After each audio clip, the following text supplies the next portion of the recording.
Hello, and thank you for coming to my talk show, Tell It Like It Is. And I'm your host, Morrisman. My co-host, Joe Spencer, has the night off. We're going to do a special segment today, and that special segment is entitled Political Fluke. And the question that I pose to you is this: if you had to pick one person that was instrumental in Barack Obama becoming president, who would that person be? Give it a few minutes.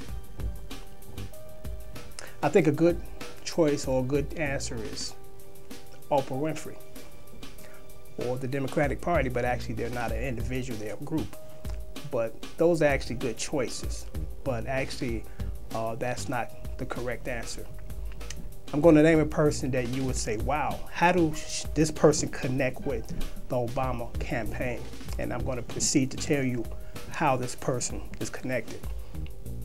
And the person that I'm speaking of, and the person in mind, is this person.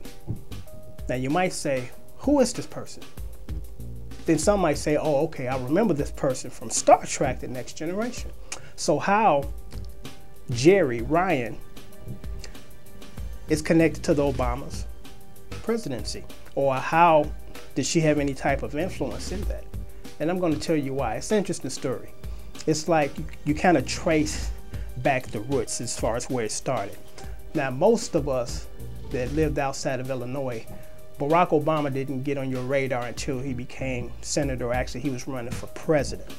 But the people in Illinois, and I lived in Illinois during the time, they were aware of this young, charismatic, energetic Democrat. He was running for Senate in 2004, I believe. And he was running against a gentleman by the name of Jack Ryan. Jack Ryan was a Republican. He was an investment banker. He was also a professor at Harvard University, where he earned his degree in business and law.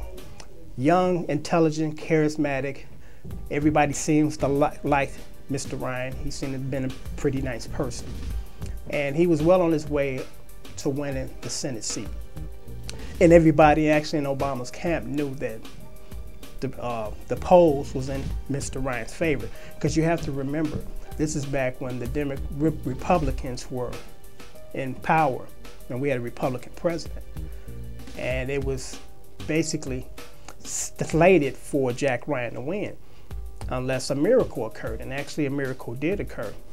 And what happened was this. And let me say this first, because this is interesting as far as politics. You ask yourself, why do people run when they know they're going to lose? Because, I mean, most of us wouldn't get into any type of competition if we knew we were going to lose. And here's the answer to that question, because I couldn't understand it for many years.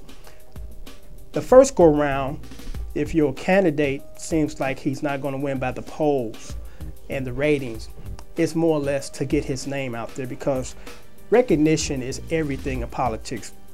It's even more important than the actual platforms that these candidates stand on, because most of us do not sit down and go through pages and pages of research to figure out where these people are coming from politically.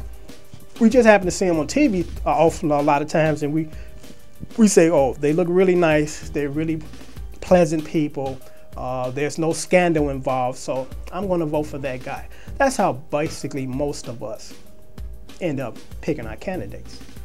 But getting back to the story at hand, Jack Ryan was going to win the Senate seat. It was unanimous.